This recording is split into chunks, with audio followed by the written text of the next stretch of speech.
အတွက် PowerPoint မှာ slide တွေလည်းရောက်နေပြီ slide transition တွေ custom animation တွေထည့်ထားပြီးပြီဆိုရင်ပုံမှန်တိုင်း slide show ပုံမှန်တိုင်းကတော့သူ home နဲ့ပဲရောက်နေမှာပေါ့နော်အဲ့တော့ slide show ပြခြင်း slide show တွေကိုသွားတယ်ဒါထုံးစံအတိုင်း slide show ကိုသွားပြီးတော့မှအစအနေစပြခြင်းတာမလို့ from beginning ကိုနှိပ်လို့ရတယ်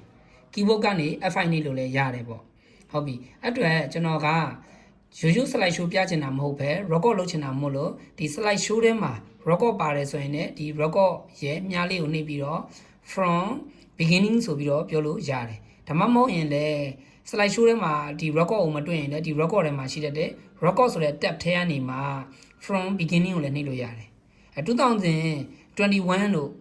ဘာလို့ဆိုရင်じゃဘလို့ပြန်ဖြစ်တုံးဆိုရင် record ခလုတ်ကပျောက်ရင်ပျောက်နေလိမ့်မယ် record tab လေးကပျောက်နေလိမ့်မယ်အဲ့ဒါ slide show ထဲမှာ record ပါလာကြည့်မပါဘူးဆိုလဲ review ထဲမှာ record ပါတတ်တယ်ပေါ့ဒီ office 2019တွေနောက်ပိုင်း2019ကနေစပြီးနောက်ပိုင်းမှာကြတော့ PowerPoint ကို recording လုပ်တဲ့အခါမှာ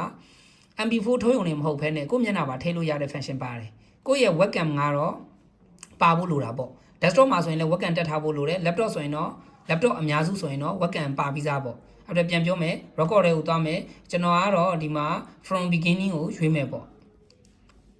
ဟုတ်ပြီအဲ့လိုရွေးပြီဆိုတာနဲ့လေဒါကတန်းပြီးတော့ဒီကောင်ဒီ recording မလုပ်သေးဘူး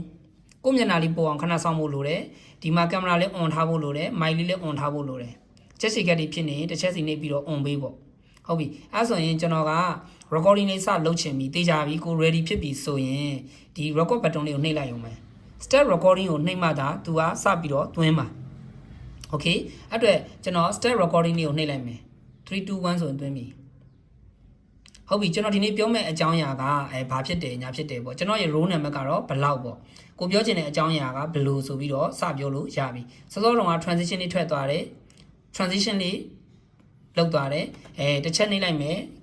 arrow key နှိပ်လဲရတယ်เนาะ keyboard ပေါ် arrow key နှိပ်လဲရတယ် left arrow key ကိုနှိပ်မယ်ဆိုရင်ပြီးသားတွေသွားမယ်ပေါ့ right arrow key ကိုနှိပ်တယ်ဆိုရင်တော့တစ်ခုပြီးတစ်ခု next သွားမယ်ပေါ့ keyboard ပေါ်က key လေးတွေနှိပ်ပြီးတော့သွားလို့ရတယ်အဲဆိုရင်ခုဒါဆိုရင်ကျွန်တော်တို့က effective presentation နဲ့ပတ်သက်ပြီးတော့ကိုယ့်ရဲ့ title ပေါ်မူတည်ပြီးတော့ပြောချင်တာတွေပြောနောက်တစ်ချက်နေရင်ကိုပြောချင်တဲ့အစာလေးတွေပြောမယ် subtitle တွေထွက်လာမယ်ဒါမျိုးလေးတွေ transition အကြောင်းဆိုတာတွေပြောမယ်ကိုပြောချင်တဲ့အကြောင်းအရာလေးတွေကို easy ပြောရင်းနဲ့ arrow key လေးတွေနှိပ်ရင်းနဲ့ကိုမျက်နှာပါပြီးတော့ PowerPoint ဒီ PowerPoint file ကနေ MP4 file လေးဖြစ်သွားမယ်ကျွန်တော်တို့ကဒီလိုကင်မရာလေးထည့်ထားတာဖြစ်တဲ့အတွက် record လုပ်ထားတာဖြစ်တဲ့အတွက် MP4 file လေးဖြစ်သွားမယ်ကိုမျက်နှာလည်းပါလာတဲ့ video file လေးကိုရရှိမှာပဲဖြစ်ပါတယ် okay ဒါမျိုးတွေပြပြီးသွားပြီဆိုရင်တော့ကျွန်တော်တို့နောက်ဆုံး slide ထိရောက်သွားလိမ့်မယ်ဒီမှာတော့ easy နဲ့ကိုယ့်ရဲ့ခေါင်းထဲမှာမူတည်ပြီးတော့ကိုပြောချင်တဲ့အရာလေးတွေတခြားပြောပေါ့ပြီးသွားပြီဆိုရင်တော့ကျွန်တော်တို့ကဒါမျိုးလေးပေါ့နော်ဒါကျွန်တော်ညောင်းပြောလိုက်တော့မယ် okay ပြီးသွားပြီဆိုရင်တော့ तू ကနောက်ဆုံး slide ကိုရောက်သွားလိမ့်မယ်အဲဆိုရင်တော့ကျွန်တော်တို့ကဒီမှာ record လေးလည်းပျောက်သွားပြီပေါ့okay အဲဆိုရင်ဒါလေးကို export ထုတ်လို့ရပြီ MP4 ထုတ်ချင်တယ်ဆိုရင် export ကိုနှိပ်လိုက်ထုံးစံအတိုင်းပဲ browse ကိုနှိပ်ပြီးတော့ဘယ်မှာသိမ်းမှာတုံးဆိုတာပြောလို့ရတယ် browse ကိုနှိပ်ပြီးတော့ဘယ်မှာသိမ်းမှာတုံးပြောလို့ရတယ် MP4 file ထွက်သွားတော့မှာ browse ကိုနှိပ်မယ်ကျွန်တော်ကဒီ desktop ပေါ်က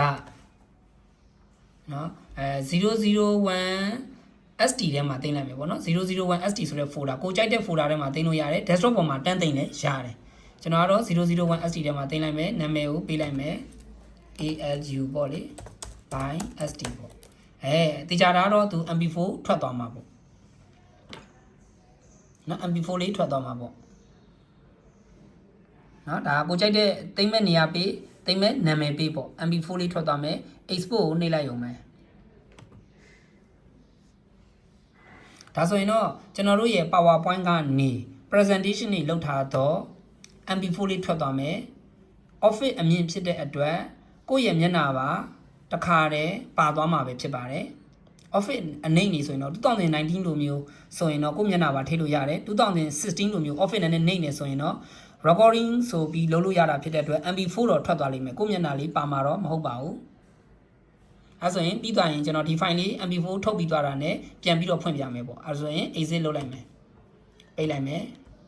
တကယ်လို့အစင်မပြေတာလေးတွေပါသွားတယ်မှားတာလေးတွေပါသွားတယ်ဆိုရင်တော့ cap ကိုသာသုံးတတ်မယ်ဆိုရင်တော့ edit လုပ်လို့ရတာပေါ့နော်အဲ့တော့ကျွန်တော်ဘယ်ထည့်သိမ်းလိုက်တုံးဆိုရင်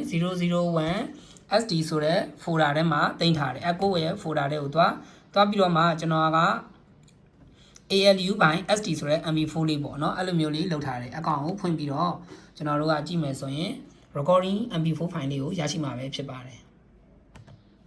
သူကဒီ slide transition ကနေစပြီးတော့မှာပေါ့စောစောတော့က transition လေးထွက်သွားတယ် transition လေးလောက်သွားတယ်တစ်ချက်နှိပ်လိုက်မယ် arrow key နှိပ်လေရတယ် okay ဒါဆိုရင်တော့အားလုံးပဲသုံးတတ်မယ်လို့မျှော်လင့်ပါတယ်